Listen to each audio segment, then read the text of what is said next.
150m 정도 질주를 했습니다. 처음에 한 28m 정도 후진을 했다가 그리고 나서 150m를 직진을 하면서 사고가 발생을 한 겁니다. 차가 달리는 게 아니라 날아간다고 그랬어요. 차가 그 정도로 빠른 속도로 가서 나오니까 저희 거 이거 깨져 있고 여성분 한 분 쓰러져 있었고요. 건너 쪽에 또 두 분이 데리고 가시면서 근데 브레이크가 안 잡혔다고 도저히 해도 안 잡힌다 그 말만 듣고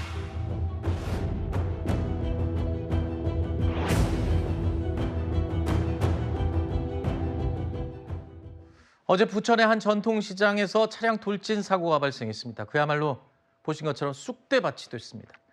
인명피해도 상당하고요.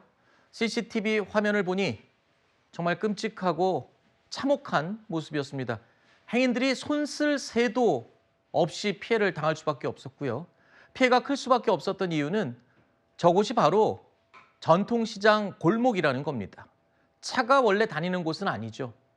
그런데 트럭이 달려오는 것을 봤다 하더라도 좁은 시장 골목 안에서 몸을 피할 공간조차 없었고 피해가 커질 수밖에 없는 그런 상황이었죠. 맞습니다. 무려 1톤 트럭이었습니다. 오전 10시 55분경 발생을 했는데요. 그러니까 오전 11시 가까운 시간이었던 겁니다. 전통시장의 경우에는 저런 시장의 경우에는 오전 시간대에 장 보러 나오는 손님들이 굉장히 많고 상인들도 이제 장사 준비라든지 여러 가지를 분주하게 하면서 유동인구가 굉장히 또 많은 시간대였어요. 그러다 보니까 인명 피해가 많을 수밖에 없는 그런 상황이었고요. 네. 일단 이 중국 국적 60대 여성과 한국인 70대 여성 2명의 경우에는 심정지 상태로 병원에 옮겨졌지만 끝내 사망 판정을 받았고요. 9명의 경우에는 중상을 입었고 그리고 경상을 입은 경상자도 10명이나 발생을 했습니다. 네. 그 이유가 1톤 트럭이 저 비좁은 시장 통로로 돌진을 하게 되면서 그 통로에 서 있던 상인들이 어디 피할 공간이 없었기 때문에 네. 더 피해가 클 수밖에 없었습니다. 일단 저 운전자가 음주 상태도 아니었어요. 그리고 또 더군다나 저분도 저 시장의 상인이에요. 그래서 물건을 내리는 통상적으로 매일 해오던 작업을 하고 그 직후에 이런 사고가 난 건데 뭐 약물 검사도 문제가 없고 음주 상태도 아니고 그렇다면 아까 주장하고 있는 급발진이라고 주장을 하고 있는데 경찰에서는 또 영상 분석을 해보니까 브레이크 등이 안 들어왔기 때문에 급발진 주장이 아니라 페달 오작동으로 지금 추정을 하고 있다는 건데 맞습니다. 이게 밝혀질 수 있을까요? 일단은 좀 정밀 분석이 필요한 상황으로 보입니다. 운전자 입장에서는 나는 분명히 브레이크 페달을 밟았지만 작동하지 않았다라고 주장을 하고 있는 상황이고 말씀해 주신 것처럼 이런 비슷한 사고가 발생하면 가장 먼저 하는 것이 CCTV 확인입니다.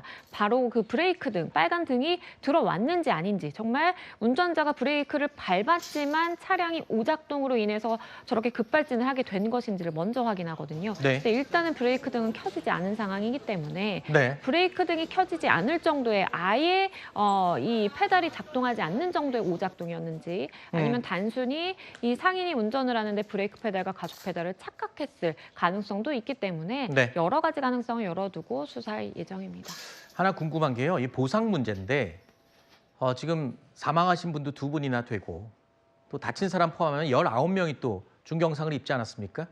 근데 이거는 그러면 이 자동차 운전자의 보험사에서 아마 배상을 해줘야 되는 게 상식적으로 맞는 것 같은데 보통 보험이라는 게 대물 피해, 대인 피해 했을 때 한정액이 있잖아요. 상한액이.